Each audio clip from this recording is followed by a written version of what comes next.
Hi hello ನಮಸ್ಕಾರ. BSY ಆಪ್ತ ಮಾಜಿ ಮುಖ್ಯಮಂತ್ರಿ ದಿವಂಗತ ನಾಯಕರಾದಂಥ ಬೊಮ್ಮಾಯಿ ಅವರ ಪುತ್ರ ಬಸವರಾಜ ಬೊಮ್ಮಾಯಿ ಇದೀಗ ಕರ್ನಾಟಕದ ಮುಖ್ಯಮಂತ್ರಿಯಾಗಿ ಆಯ್ಕೆಯಾಗಿದ್ದಾರೆ.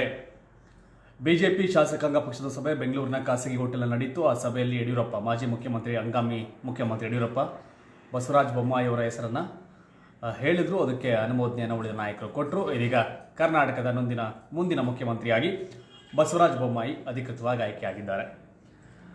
ಏನು ಯಡಿಯೂರಪ್ಪ ಅವ್ರನ್ನ ಕೆಳಗಿಳಿಸಿದ ಮೇಲೆ ಅವ್ರಿಗೆ ಸರಿಸಾಟಿಯಾಗಿ ಪಕ್ಷವನ್ನು ಎಲ್ಲವನ್ನು ನಡ್ಸ್ಕೊಂಡು ಹೋಗುವಂಥ ಒಬ್ರು ಕೊಡ್ತಾರೆ ಅನ್ನೋ ಲೆಕ್ಕಾಚಾರ ಇತ್ತು. ಏನು ಮುರುಗೇಶ್ ನಿರಾಣಿ, ಅರವಿಂದ್ ಬೆಲ್ಲದು, ಡಾಕ್ಟರ್ ಅಶ್ವಥ್ ನಾರಾಯಣ್, ಸಂತೋಷ್ ಜಿ ಅಂತೆ, ಪ್ರಹ್ಲಾದ್ ಜೋಶಿ ಅಂತೆ, ಹೀಗೆ ನಾನಾ ಹೆಸರುಗಳೆಲ್ಲ ಕೇಳಿ ಬರ್ತಿತ್ತು. ಹೇಗಿದೆ ಅಂತಂದರೆ ಮನೇಲೇ ಇಟ್ಕೊಂಡು ಇನ್ನೆಲ್ಲ ಹುಡುಕ್ತಂಗಾಯ್ತು ಅವ್ರ ಕತೆ. ಸೊ ಹೀಗಾಗಿ BSY ನೆರಳಿನಂತೆ ಸದಾ BSY ಬೆನ್ನಿಗೆ ನಿಂತಿರ್ತಕ್ಕಂಥ ಶಿಗ್ಗಾವಿ ವಿಧಾನಸಭಾ ಕ್ಷೇತ್ರದ ಶಾಸಕ ಹಾಗೂ ಗೃಹ ಸಚಿವರಾಗಿದ್ದಂಥ ಬಸವರಾಜ ಬೊಮ್ಮಾಯಿ ಇದೀಗ ಕರ್ನಾಟಕದ ಮುಂದಿನ ಮುಖ್ಯಮಂತ್ರಿಯಾಗಿ ಆಯ್ಕೆಯಾಗಿದ್ದಾರೆ. ಏನು 2 ದಿನದಿಂದ ರಾಜೀನಾಮೆ ಏನು ಘೋಷಣೆ ಮಾಡಿದ ತಕ್ಷಣ ಏನು ಯಡಿಯೂರಪ್ಪ ಬೆಂಬಲಿಗರೆಲ್ಲ ತುಂಬ ಬೇಜಾರಾಗಿದ್ರು. ಈಗ ಡಬಲ್ ಸಂಭ್ರಮಾಚರಣೆ ಆಗ್ತದೆ.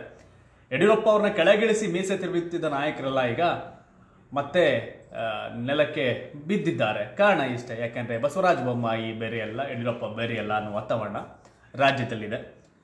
ಏನು 2 ವರ್ಷಗಳ ಕಾಲ ಗೃಹ ಸಚಿವರಾಗಿದ್ದಂಥ ಬಸವರಾಜ ಬೊಮ್ಮಾಯಿ ಅವರು ಎಲ್ಲವೂ ಸಹ ಹ್ಯಾಂಡಲ್ ಮಾಡ್ತಿದ್ದೆ ಯಡಿಯೂರಪ್ಪ ಮನೆಯವರು. ಸೊ ಹೀಗಾಗಿ ಅವರು ಮತ್ತೆ ಮುಖ್ಯಮಂತ್ರಿ ಆಗಿದ್ದಾರೆ. 2011 ಏನಾಯ್ತಲ್ಲ, ಜಗದೀಶ್ ಶೆಟ್ಟರ್ ಒಂದು DV ಸದಾನಂದಗೌಡ, ಯಡಿಯೂರಪ್ಪ ಅವರೇ ತಂದು ಪ್ರತಿಷ್ಠಾಪನೆ ಮಾಡಿದಂಥ ನಾಯಕರು.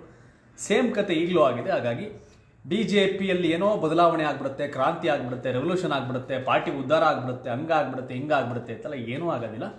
ಅದು ಹೆಂಗಿತ್ತು ಹಂಗೆ ಇರುತ್ತೆ.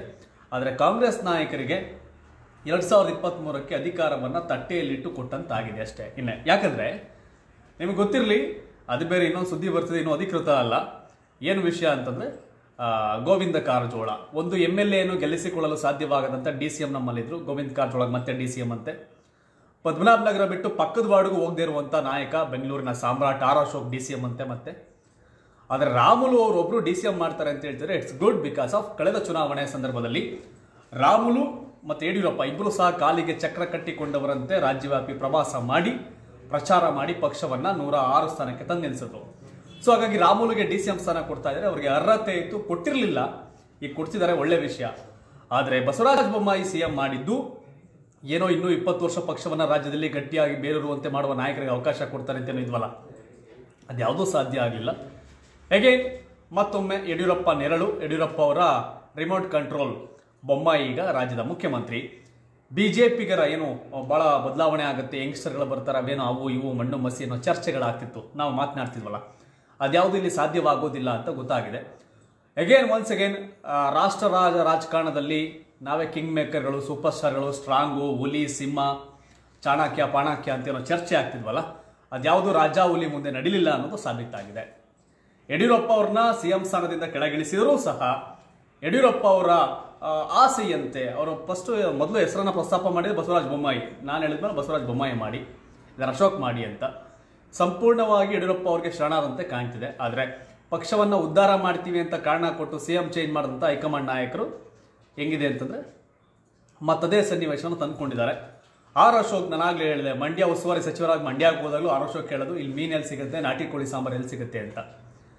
ಇಷ್ಟು ವರ್ಷ BJPಯಲ್ಲಿ ಒಕ್ಕಲಿಗ ಸಮುದಾಯದ ನಾಯಕ ಅಂತ ಗುರುತಿಸ್ಕೊಂಡಿದ್ರು. ಪಕ್ಕದ ಕೆಂಗೇರಿ, ಅಲ್ಲಿ ಹೇಳಿದ ರಾಮನಗರ, ಕನಕಪುರದಲ್ಲಿ ಒಂದು ವಾರ್ಡ್ ಗೆಲ್ಸಕ್ಕೆ ಯೋಗ್ಯತೆ ಇಲ್ಲಿರುವಂಥವರು ಒಂದಷ್ಟು ಜನ ನಾಯಕರುಗಳು. ಸೊ ಅವರೆಲ್ಲರೂ ಸಹ ಇವತ್ತು BJPಯಲ್ಲಿ ಉನ್ನತ ಸ್ಥಾನ ಪಡಿತಾ ಇದ್ದಾರೆ.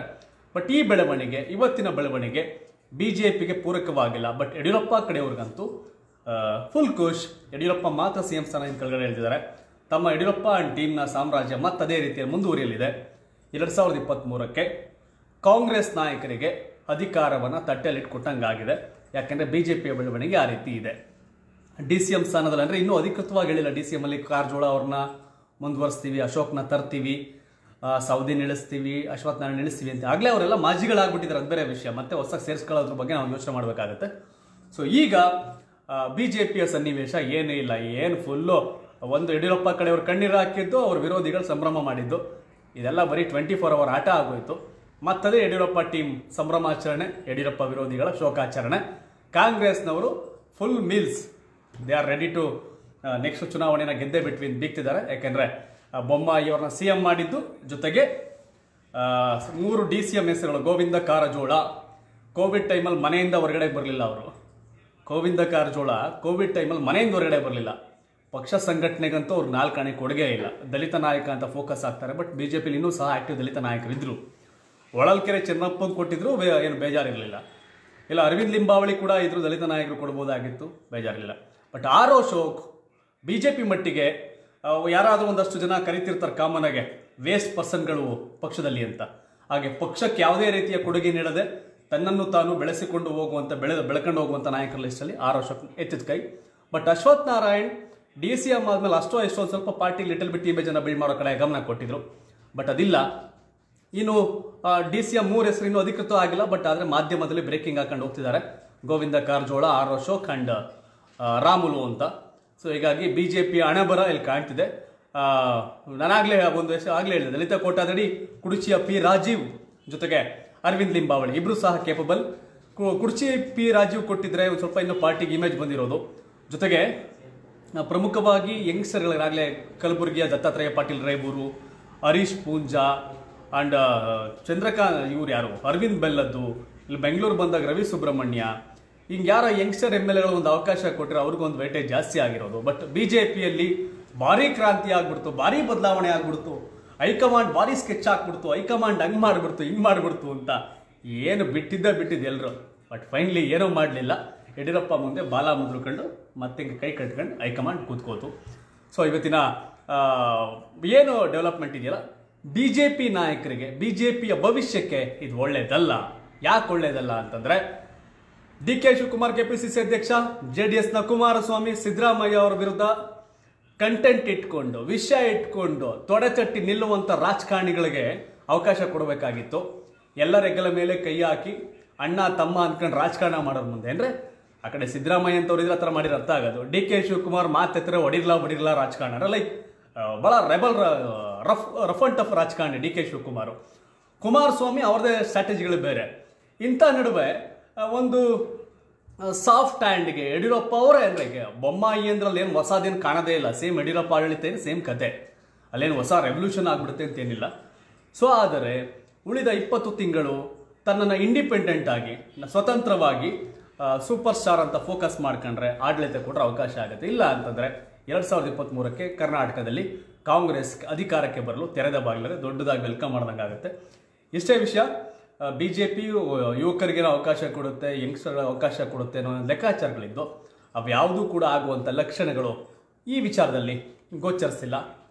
ಬಟ್ ಒಂದು ವಿಷಯ ಅಂತಂದರೆ DCMಗಳ ಲೆಕ್ಕಾಚಾರ ಏನು ಬರ್ತದೆ, ಗೋವಿಂದ ಕಾರಜೋಳ ಮುಂದುವರಿಸೋದು, ಆರ್ ಅಶೋಕ್ನ ತರೋದು ಆ್ಯಂಡ್ ರಾಮುಲು ಆಯ್ಕೆ ಗುಡ್. ಬಿಕಾಸ್ ಆಫ್ ವಾಲ್ಮೀಕಿ ಸಮುದಾಯ ರಾಮುಲು ಮಾತು ಕೇಳ್ಕೊಂಡು ಗಟ್ಟಿಯಾಗಿ BJPಗೆ ಓಟ್ ಹಾಕಿದ್ರು. ರಾಮುಲು ಅವರು ಚಾಕಚಕ್ಯತೆ ಇಲ್ಲದೆ ಇದ್ರು, ಆ್ಯಕ್ಟಿವ್ ಇಲ್ಲದೆ ಇದ್ರು, ಸೊ ಇನ್ನೋಸೆಂಟ್. ಬಟ್ ಹಾಗಾಗಿ ಇಷ್ಟೆಲ್ಲ ಆಗ್ತದೆ. ಏನಿಯೋ ಇದಿಷ್ಟು ಕತೆ. ಇನ್ನು ಕ್ಯಾಬಿನೆಟ್ಟಲ್ಲಿ ಇವರು ಸೇಮ್ ಇದೇ ಕತೆ, ಇವ್ರನ್ನೇ ಎಲ್ಲಾರನ್ನೂ ಉಳಿಸ್ಕೊಂಡು ಹೋಗ್ತಾ ಇದ್ರೆ. ಯಾರನ್ನ ಹಿರಿಯ ಸಚಿವರು ಅಂದ್ಕೊಂಡು ಈಶ್ವರಪ್ಪ ಇಂದ ಪಾರ್ಟಿ ಕೊಡುಗೆ ಏನು ಅಂತ ಯಾರು ಲಿಸ್ಟ್ ಮಾಡಿ, ಯಡಿಯೂರಪ್ಪ KJP ಕಟ್ಟಾಗ 3ನೇ ಪ್ಲೇಸ್ಗೆ ಹೋಗ್ಬಿಟ್ಟಿದ್ರು ಶಿವಮೊಗ್ಗದಲ್ಲಿ, ತಾನೇ ಗೆಲ್ಲಕ್ಕಾಗ್ತಿರಲಿಲ್ಲ. ಈ ಈಶ್ವರಪ್ಪ, ಜಗದೀಶ್ ಶೆಟ್ಟರು, ಈ ಗೋವಿಂದ ಕಾರಜೋಳ, ಲೈಕ್ ಇಂಥವ್ರೆಲ್ಲಾರನ್ನೂ ಕಟ್ಕೊಂಡು ನೀವು 2 ವರ್ಷ ಅಧಿಕಾರ ಮಾಡಿ ಇಮೇಜ್ನ ಚೇಂಜ್ ಮಾಡ್ತೀವಿ ಅಂತಂದರೆ ಅದು BJPಯವರ ಭ್ರಮೆ. 2023ಕ್ಕೆ ಕರ್ನಾಟಕದಲ್ಲಿ ಯಾವ ಪಕ್ಷ ಅಧಿಕಾರಕ್ಕೆ ಬರುತ್ತೆ ಆ ಪಕ್ಷಕ್ಕೆ 2024ರ ಲೋಕಸಭಾ ಚುನಾವಣೆಯಲ್ಲಿ ಶಕ್ತಿ ಬರುತ್ತೆ. ಯಾಕಂದರೆ ಕರ್ನಾಟಕ ಇಡೀ ದೇಶಕ್ಕೆ ಫಂಡ್ ಮಾಡುವಂಥ ಶ್ರೀಮಂತ ರಾಜ್ಯ. ಅದು BJP ಇರಲಿ, ಕಾಂಗ್ರೆಸ್ ಇರಲಿ, ಅದು ಕೇಂದ್ರಕ್ಕೆ ದುಡ್ಡನ್ನು ದೋಚಿ ಚುನಾವಣೆ ಮಾಡಕ್ಕೆ ಕೊಡ್ತಾರೆ. 2023ಕ್ಕೆ ರಾಜ್ಯದಲ್ಲಿ ಕಾಂಗ್ರೆಸ್ ಅಧಿಕಾರಕ್ಕೆ ಬಂದರೆ ಎಲ್ಲಿಂದ ಅಂದರೆ BJPಯವರು ಸಂಪತ್ತು ಕೊಡ್ತಾರೆ, ಇವರು ಕೊಡ್ತಾರೆ, ಹೈಕಮಾಂಡ್ಗೆ ಕಪ್ಪ ಕಾಣಿಕೆ ಕೊಡ್ತಾರೆ. ಇಲ್ಲಿ ಕಾಂಗ್ರೆಸ್ ಇವೆಲ್ಲ ಬೆಳವಣಿಗೆಗಳನ್ನ ನೋಡೋದು. ಸದ್ಯಕ್ಕೆ ಏನು ಶಿವು ನೀವು ಹೇಳ್ತಿರೋದೇನು ವೇದವಾಕ್ಯ ಆಗ್ಬಿಡುತ್ತೆ, ಇದೇ ಫೈನಲ್ ಅಂತಲ್ಲ. ಬಟ್ ಆಯಾ ಚುನಾವಣೆ ಸಂದರ್ಭಕ್ಕೆ ಸನ್ನಿವೇಶಗಳು ಬರುತ್ತೆ. ಬಟ್ 2023ರ ವಿಧಾನಸಭಾ ಚುನಾವಣೆಯಲ್ಲಿ BJPಗೆ ಈ ಒಂದು ಬೆಳವಣಿಗೆ ಪೂರಕವಾಗಿಲ್ಲ. ಹೀಗಾಗಿ ಕಾಂಗ್ರೆಸ್ ಅಧಿಕಾರಕ್ಕೆ ಬಂದದ್ದೇ ಆದಲ್ಲಿ 2024ಕ್ಕೆ ಮೋದಿ ಮತ್ತೊಮ್ಮೆ ಮಗದೊಮ್ಮೆ ಅಂತ ಏನು ಬೋರ್ಡ್ ಹಾಕೊಂಡು ಟ್ಯಾಗ್ಲೈನ್ ಹಾಕೊಂಡು ಹೋಗ್ತಿದ್ದಾರೆ, ಅದು ಸಾಧ್ಯ ಆಗೋದಿಲ್ಲ. ಯಾಕಂದರೆ ಕರ್ನಾಟಕದಲ್ಲಿ 28 ಲೋಕಸಭಾ ಕ್ಷೇತ್ರ ಇದೆ. ಕರ್ನಾಟಕ ವಿಧಾನಸಭಾ ಕ್ಷೇತ್ರದಲ್ಲಿ ಯಾವ್ದು ಪಕ್ಷ ಅಧಿಕಾರಕ್ಕೆ ಬರುತ್ತೆ ಆ ಪಕ್ಷ ತಮಿಳುನಾಡಿಗೆ, ಕೇರಳಕ್ಕೆ, ಆಂಧ್ರಕ್ಕೆ, ಉತ್ತರ ಪ್ರದೇಶಕ್ಕೆ ಎಲ್ಲ ಕಡೆಗೂ ಇಲ್ಲಿಂದ ಖಜಾನೆಯಿಂದ ದುಡ್ಡು ಹೋಗುತ್ತೆ. ಹಾಗಾಗಿ ಕಾಂಗ್ರೆಸ್ ಅಧಿಕಾರಕ್ಕೆ ಬಂದರೆ 2024 BJPಯ ಮತ್ತೊಂದು 3ನೇ ಬಾರಿ ಮೋದಿಯನ್ನು ಮುಖ್ಯ ಪ್ರಧಾನಿ ಮಂತ್ರಿ ಮಾಡುವಂಥ ಲೆಕ್ಕಾಚಾರಕ್ಕೆ ಇಲ್ಲೇ ಬ್ರೇಕ್ ಬೀಳುತ್ತೆ. ಕರ್ನಾಟಕದ ರಾಜಕಾರಣದ ವಿಚಾರದಲ್ಲಿ ಹೈಕಮಾಂಡ್ ಸೋತಿದೆ. ಯಡಿಯೂರಪ್ಪ ಒಂದು ದಿನ ಸೈಲೆಂಟ್ ಆಗಿ ಗೆದ್ದಿದ್ದಾರೆ, ಮತ್ತೆ ಮೀಸೆ ತಿರುವಿದ್ದಾರೆ. ಯಡಿಯೂರಪ್ಪ ಮುಖದಲ್ಲಿ ಅಸಂತೋಷ ಇತ್ತು. ಆ ವಿಕ್ಟ್ರಿ ಸಿಂಬಲ್ ಹಿಂಗೆ ಅಳ್ಳಾಡಿಸಿದ್ರು ಕೈನ. ಸೊ ಫೈನ್, ಯಡಿಯೂರಪ್ಪ ಅವ್ರನ್ನ ಬದಲಾವಣೆ ಮಾಡಿ ನಾವೇನೋ ದೊಡ್ಡದಾಗಿ ಸಾಧನೆ ಮಾಡಿದ್ವಿ ಅಂತ ಬೀಗ್ತಿದ್ದವರು ಮತ್ತಿವತ್ತು ಅದೇ ನಿರಾಸೆಯೊಂದಿಗೆ ಕೂತಿದ್ದಾರೆ. ಎಲ್ಲವೂ ಸಹ ಸ್ಪಷ್ಟವಾಗಿ ಗೊತ್ತಾಗತ್ತೆ. ಅಂದರೆ ಆರುವಾಗಲೇ ಕಾಣ್ಬೋದಂತೆ ಕಾಗೆಗೆ, ಒಂದು ಗಾದೆ ಮಾತಿದೆ, ಸಂಪೂರ್ಣವಾಗಿ ಹೇಳೋಕ್ಕಾಗಲ್ಲ. ಸೊ ಹಾಗಾಗಿ ಇವತ್ತೇ ಗೊತ್ತಾಯಿತು BJPಯ ಭವಿಷ್ಯ. 2023 ವಿಧಾನಸಭಾ ಚುನಾವಣೆಯ ಫಲಿತಾಂಶ ಏನಾಗುತ್ತೆ ಅನ್ನೋದು ನಿಮಗೆ ಸ್ಪಷ್ಟವಾಗಿ ಗೊತ್ತು. ಯಾಕಂದರೆ ಲೀಡ್ರನ್ನ ಯಾರನ್ನೋ ಹಿಡ್ಕೊ ಬರ್ತೀವಿ ಅಂತ ಹುಲಿ ಹಿಡಿತೀವಿ ಅಂದ್ಬಿಟ್ಟು ಹೋಗ್ಬಿಟ್ಟು ಇಲ್ಲಿ ಹಿಡ್ದಂಗಾಗಿದೆ ಸನ್ನಿವೇಶ. ಸೊ ಹಾಗಾಗಿ ಇಲ್ಲೇನು ಆ ಮಟ್ಟಿಗಿನ ಬದಲಾವಣೆ ಕಾಣ್ತಿಲ್ಲ. ಬಿಕಾಸ್ ಆಫ್ ಬೊಮ್ಮಾಯಿ ಅವರು ಗೃಹ ಸಚಿವರಾಗಿದ್ದಾಗಲೂ ಸಹ ಆ ಮಟ್ಟಿಗಿನ ಹೇಳಿಕೊಳ್ಳುವಂಥ ಸಾಧನೆಗಳೇನು ಮಾಡಿರಲಿಲ್ಲ.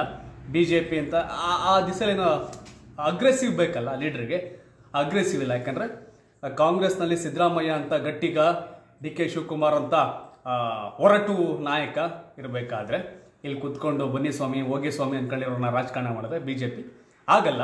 ಸೊ ಇದಿಷ್ಟು BJPಯ ಲೆಕ್ಕಾಚಾರ. ಬಸವರಾಜ ಬೊಮ್ಮಾಯಿ ಕರ್ನಾಟಕದ ಮುಂದಿನ ಮುಖ್ಯಮಂತ್ರಿಯಾಗಿ ಆಯ್ಕೆ ಆಗಿದ್ದಾರೆ. BJPಲಿ ಏನೋ ಜಾದು ಆಗಿಬಿಡುತ್ತೆ, ನಿರಾಣಿ ಬಂದ್ಬಿಡ್ತಾರೆ, ಜೋಶಿ ಬಂದ್ಬಿಡ್ತಾರೆ, ಅಂಡ್ ಅರವಿಂದ್ ಬೆಲ್ ಬಂದ್ಬಿಡ್ತಾರೆ, ಅಶ್ವತ್ಥನಾರಾಯಣ ಆಗ್ಬಿಡ್ತಾರೆ ಅಂತೆಲ್ಲ ಇತ್ತಲ್ಲ, ಅದೆಲ್ಲ ಟುಸ್ ಪಟಾಕಿ ಆಗಿದೆ. ಇನ್ನು DCM ಹೆಸರನ್ನ ಮಾಧ್ಯಮದವರು ಬ್ರೇಕಿಂಗ್ ಬಿಡ್ತಾ ಇದ್ದಾರೆ. ಅದು ಏನಾಗುತ್ತೋ ಬಿಡುತ್ತೋ ಅನ್ನೋದು ಗೊತ್ತಾಗುತ್ತೆ 2-3 ದಿನಗಳಲ್ಲಿ, ಒಂದು ವಾರದಲ್ಲಿ ಇವರು ಹಣೆ ಬರ ಗೊತ್ತಾಗುತ್ತೆ. ಹೈಕಮಾಂಡ್ ಸೋತಿದೆ, ಯಡಿಯೂರಪ್ಪ ಗೆದ್ದಿದ್ದಾರೆ. ರಾಜೀನಾಮೆ ಕೊಟ್ಟು ಗೆದ್ದ ಯಡಿಯೂರಪ್ಪ ರಾಜೀನಾಮೆ ಕೊಡಿಸಿ ಗೆದ್ದು ಈಗ ಮತ್ತೆ ಸೋತ BJP ಹೈಕಮಾಂಡ್ ಅಂದರೆ ತಪ್ಪಾಗೋದಿಲ್ಲ.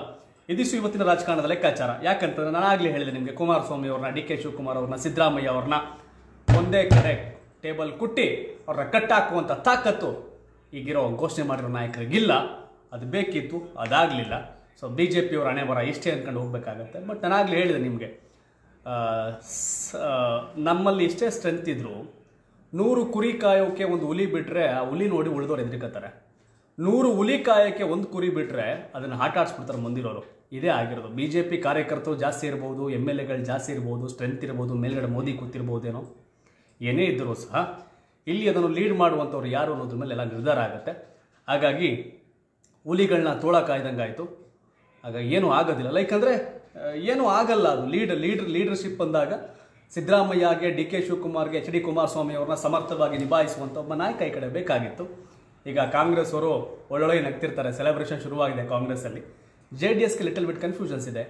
ಆದರೆ ಎಲ್ಲ ನಾನು ಸೋಷಿಯಲ್ ಮೀಡಿಯಾ ಪೋಸ್ಟ್ ನೋಡ್ತಿದ್ವಿ, ಜನತಾ ಪರಿವಾರದ ನಾಯಕನನ್ನೇ ಅಲ್ಲಿ CM ಮಾಡಿದ್ದಾರೆ. BJPಲಿ ಗತಿ ಇಲ್ಲ ಅವ್ರಿಗೆ ಯಾರು ಮುಖ್ಯಮಂತ್ರಿ ಮಾಡೋಕ್ಕೆ ಅಂತ ಹೇಳ್ತಿದ್ದಾರೆ. ಯಾಕೆಂದರೆ ಕುಮಾರಸ್ವಾಮಿ ಅವರ ಅದು ಜನತಾದಳ ಅಲ್ಲ, ಅದು ಈ ಹಿಂದೆ ಬೊಮ್ಮಾಯಿಯವರು, JH ಪಟೇಲ್ರು, ರಾಮಕೃಷ್ಣ ಹೆಗಡೆ, ದೇವೇಗೌಡರು ಪಾರ್ಟ್ ಆಫ್ ದ ಟೀಮ್. ಆ ರೀತಿಯ ಒಂದು ಜನತಾದಳದಲ್ಲಿ ಬೊಮ್ಮಾಯಿ ಅವರು ಇದ್ದಿದ್ದು ಮತ್ತು ಅವ್ರ ತಂದೆ ಇದ್ದಿದ್ದು, ಬಸವರಾಜ ಬೊಮ್ಮಾಯಿ ಇದ್ದಿದ್ದು. ಅವರು ದೇವೇಗೌಡರ ಜೊತೆ ಸೇರಲಾರದೆ JDUನಲ್ಲಿ ಉಳ್ಕೊಂಡು ನಂತರ BJP ಸೇರ್ಕೊಂಡ್ರು. ಯಡಿಯೂರಪ್ಪ ಅವರು ಬೊಮ್ಮಾಯಿ ಅವ್ರನ್ನ BJPಗೆ ಕರೆತಂದು ಅವ್ರನ್ನ ಶಿಗ್ಗಾವಿ ವಿಧಾನಸಭಾ ಕ್ಷೇತ್ರದಲ್ಲಿ MLA ಮಾಡಿ ನಂತರ ಅವ್ರನ್ನ ಮಿನಿಸ್ಟರ್ ಮಾಡಿದ್ದು ಯಡಿಯೂರಪ್ಪ ಅವ್ರ ಹೆಗ್ಗಳಿಕೆ. 2008ರಲ್ಲಿ ಬೊಮ್ಮಾಯಿ ಅವ್ರನ್ನ BJPಯಲ್ಲಿ MLA ಮಾಡಿ ಸಚಿವರು ಮಾಡಿದಂಥ ಹೆಗ್ಗಳಿಕೆ ಯಡಿಯೂರಪ್ಪ ಅವ್ರಿಗೆ ಸಲ್ಲುತ್ತೆ. ಅದೇ ಯಡಿಯೂರಪ್ಪ ಇವತ್ತು ಬೊಮ್ಮಾಯಿ ಅವ್ರನ್ನ ಮುಖ್ಯಮಂತ್ರಿ ಮಾಡಿದ್ದಾರೆ. ಸೊ ಒಟ್ಟಾರೆ ಕರ್ನಾಟಕದ ರಾಜಕಾರಣದ ಲೆಕ್ಕಾಚಾರ ಇಷ್ಟು. ನನಗೆ ಮೇಲ್ನೋಟಕ್ಕೆ ಅನಿಸಿದ್ದಿಷ್ಟೇ. ಇವತ್ತಿನ ಬೆಳವಣಿಗೆ BJPಯ ಮುಂದಿನ ಅಧಿಕಾರಕ್ಕೆ ಬರೋಕ್ಕೆ ಪೂರಕ ವಾತಾವರಣ. BJP ಏನೇ ಹಗರಣ ಮಾಡಿರ್ಬೋದು, ಏನೇ ಮಾಡಿರ್ಬೋದು, ಅವೆಲ್ಲ ಒತ್ತಟ್ಟಿಗೆ. ಬಟ್ ರಾಜಕೀಯ ವಿಶ್ಲೇಷಣೆ ಮಾಡಿ ನೋಡೋದಾದರೆ ಇವತ್ತಿನ ಬೆಳವಣಿಗೆ BJPಗೆ ಪೂರಕವಾಗಿಲ್ಲ. ಇದು ಕಾಂಗ್ರೆಸ್ನವರ ಖುಷಿಗೆ ಕಾರಣ ಆಗಿದೆ. ಇದಿಷ್ಟು ಇವತ್ತಿನ ಡೆವಲಪ್ಮೆಂಟ್. DCM ಹೆಸರುಗಳು ಆಗಲೇ ಹೇಳಿದಂತೆ ಯಾವುದಕ್ಕೂ ಉಪಯೋಗವಿಲ್ಲದ ಗೋವಿಂದ ಕಾರಜೋಳ ಅವ್ರನ್ನ, ಬರೀ ಪದ್ಮನಾಭನಗರ ಬಿಟ್ಟು ಬೇರೆ ಕಡೆ ಕಾಲಿಡದ ಅಶೋಕ್ ಅವ್ರನ್ನ DCM ಮಾಡಿದ್ರೆ BJPಗೆ ಮತ್ತಷ್ಟು ನಷ್ಟ. ಅಶ್ವತ್ಥನಾರಾಯಣ ಎಷ್ಟು ಪರವಾಗಿರಲಿಲ್ಲ ಒಕ್ಕಲಿಗ ಕೋಟಾದಲ್ಲಿ. ಅಂಡ್ ದಲಿತ ಕೋಟಾದಲ್ಲಿ ಕುರ್ಚಿ P ರಾಜೀವು, ಅರವಿಂದ್ ಲಿಂಬಾವಳಿ ಕೊಡ್ಬೋದಾಗಿತ್ತು. ಆ್ಯಂಡ್ ರಾಮುಲು ಓಕೆ, ಯಾಕೆ ರಮೇಶ್ ಜಾರಕಿಹೊಳಿ ಕೇಸ್ ಆಗಿಲ್ಲ ಅಂದರೆ ರಮೇಶ್ ಜಾರಕಿಹೊಳಿ DCM ಆಗಿರೋರು. ಸೊ ರಮೇಶ್ ಜಾರಕಿಹೊಳಿ ಅವರು ಎಲ್ಲೆಲ್ಲ ಹೋಗಿ ಏನೇನೋ ಮಾಡಿದ ಪರಿಣಾಮ ಅವರು DCM ಸ್ಥಾನದಿಂದ ವಂಚಿತರಾಗಿ, ಸಚಿವ ಸ್ಥಾನದಿಂದ ವಂಚಿತರಾಗಿ ಮನೇಲಿ ಕೂತಿದ್ದಾರೆ. ರಾಮುಲು ಅವರು DCM ಆಗ್ತಾರೆ. 4-5 ಜನ DCM ಮಾಡ್ತಾರೆ ಅಂತಿದ್ರು. ಅದೇನೋ ಸದ್ಯಕ್ಕೆ CM ವಿಚಾರ ಮಾತ್ರ ಕ್ಲಾರಿಟಿ ಸಿಕ್ಕಿದೆ, ಉಳಿದ ವಿಷಯ ಕ್ಲಾರಿಟಿ ಸಿಕ್ಕಿಲ್ಲ. ಸಿಕ್ಕಿದ ಮೇಲೆ ಮುಂದೆ ಬರ್ತೀನಿ, ಎಲ್ಲವನ್ನು ಕೂಡ ಹೇಳ್ತೇನೆ. ಧನ್ಯವಾದಗಳು. ಕರ್ನಾಟಕದ ನೂತನ ಮುಖ್ಯಮಂತ್ರಿ ಆಗುವಂಥ ಬಸವರಾಜ ಬೊಮ್ಮಾಯಿ ಅವರಿಗೆ ನಮ್ಮ ಕಡೆಯಿಂದ ಅಂತಿಮವಾಗಿ ಶುಭಾಶಯಗಳು. ಹಾಗೆ 2023 ಚುನಾವಣೆಯಲ್ಲಿ ಅಧಿಕಾರಕ್ಕೆ ಬರಲು ಕಾತರದಿಂದ ಕಾಯ್ತಿರುವಂಥ ಕಾಂಗ್ರೆಸ್ನವ್ರಿಗೆ ಇದೊಂದು ಗುಡ್ ನ್ಯೂಸ್ ಅಂತ ಹೇಳಬಹುದು. JDSನವರು ಗೊಂದಲದಲ್ಲಿದ್ದಾರೆ, ಅವ್ರಿಗೊಂದು ಕ್ಲಾರಿಟಿ ಶೀಘ್ರವೇ ಸಿಗುತ್ತೆ. ನೀವು ನಿಮ್ಮ ಪ್ರಕಾರ ಬೊಮ್ಮಾಯಿಯವರು ಮುಖ್ಯಮಂತ್ರಿ ಆಗ್ತಿದ್ದಾರೆ. ಇವರು ಸಿದ್ದರಾಮಯ್ಯ ಅವ್ರನ್ನ, ಡಿ ಕೆ ಶಿವಕುಮಾರ್ ಅವರ, ಕುಮಾರಸ್ವಾಮಿ ಅವ್ರನ್ನ ಪ್ರಬಲವಾಗಿ ಸಮರ್ಥವಾಗಿ ಎದುರಿಸಿ ಬಿಜೆಪಿನ 2023ಕ್ಕೆ ಅಧಿಕಾರಕ್ಕೆ ತರ್ತಾರ? ಹೌದು ಅಥವಾ ಇಲ್ಲ? ನಿಮ್ಮ ಅಭಿಪ್ರಾಯವನ್ನು ಕಾಮೆಂಟ್ ಮಾಡಿ ತಿಳಿಸಿ. ಧನ್ಯವಾದಗಳು. ಶುಭ ದಿನ.